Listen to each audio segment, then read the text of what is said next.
Everybody and their mother loves to watch the Olympics, whether that be one of the most famous like gymnastics and swimming, or even the most unprofitable such as Olympic cycling. Now, as a bike mechanic, I kinda have an eye for what I'm looking for when I'm looking at these Olympic bikes, and I thought, holy crap, these are expensive. For most athletes around the world, when they get a gold or even bronze medal, they're typically making a good chunk of change for what they get. Typically, the only cost they have is for their training, such as swimming and running. You're just using your body for it. The barrier to entry for these sports are kind of low relative to Olympic cycling, and let me explain how low they are because I know some of you in the comments are gonna go crazy. The fact of the matter is, people do not realize how much these Olympic bikes can cost and how much the replacements of these bikes can cost as well. A while back I did a video on this where in the 2021 Olympics, meant to be the 2020 Olympics, Malaysia brought an $80,000 bike to them. And for the Malaysian Olympian riding it, the cost of the bike was drastically more than the check he got for winning silver. And assuming that Malaysia's payout for silver medals is about $65,000, that means this guy won $15,000 less than what his bike costed him to get there. And for those of you who can't really do quick maths like me,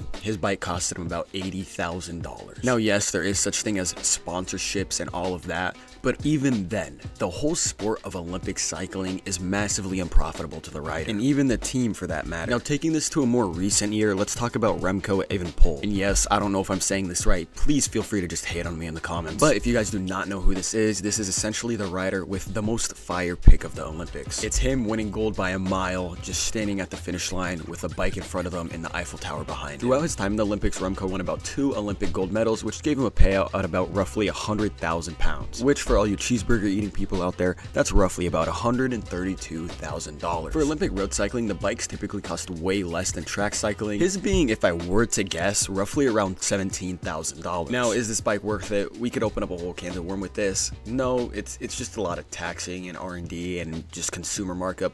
But let's just give it to him, $17,000 for the bike. And for athletes to compete in any type of cycling race, they know things can go wrong, so they bring about 3 to 4 bikes with them on the way, and countless wheel sets. In a comfortable sag setup, they have anywhere from 3 to 4 bikes on the car, which the car is probably about $30,000, and the bikes on top can easily be $50,000. But for you to have any sort of way of how to quantify how unprofitable Olympic cycling is, let me show you. The average gold payout for the top 14 countries combined goes to about $208,000. Now, that is a lot of money, but each rider from every country only has 11 times to find this type of payout. So it is extremely hard, especially with the amount of people, to find even some type of money you're getting back from the Olympics. Now, this isn't including sponsorships and all of that, from the Olympic committee that will pay you for winning gold. For this next part, since it is very hard to find figures for the Olympic cycling, I'm going to be pulling from the Tour de France because they are somewhat similar in aspects. Not really, but just bear with me here. The absolute minimum cost for a team to be cycling in the Tour de France is about $20 million. And that is in no way generous due to the amount of people you have not only riding, but sagging for those riders and the amount of bikes that you will have on these rides. Like I said before, these Olympic cyclists need multiple bikes because if one thing goes wrong with them,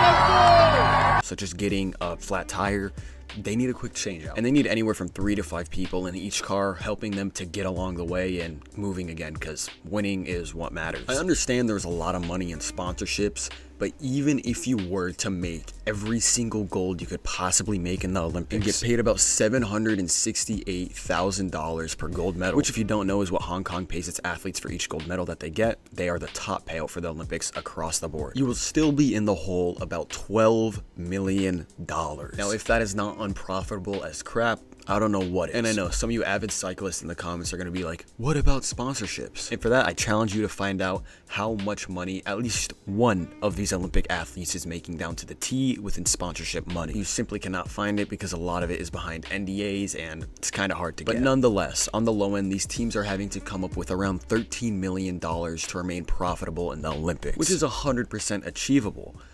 But it's still insane how much money they're in the hole just for riding their damn bike. Anyways, guys, if you watched to the end of the video, make sure to like and subscribe. I do post YouTube shorts daily, and let me know down below, what do you think? If I have some numbers missed off here and there, let me know. I'd love to hear about them. And have a great rest of your day.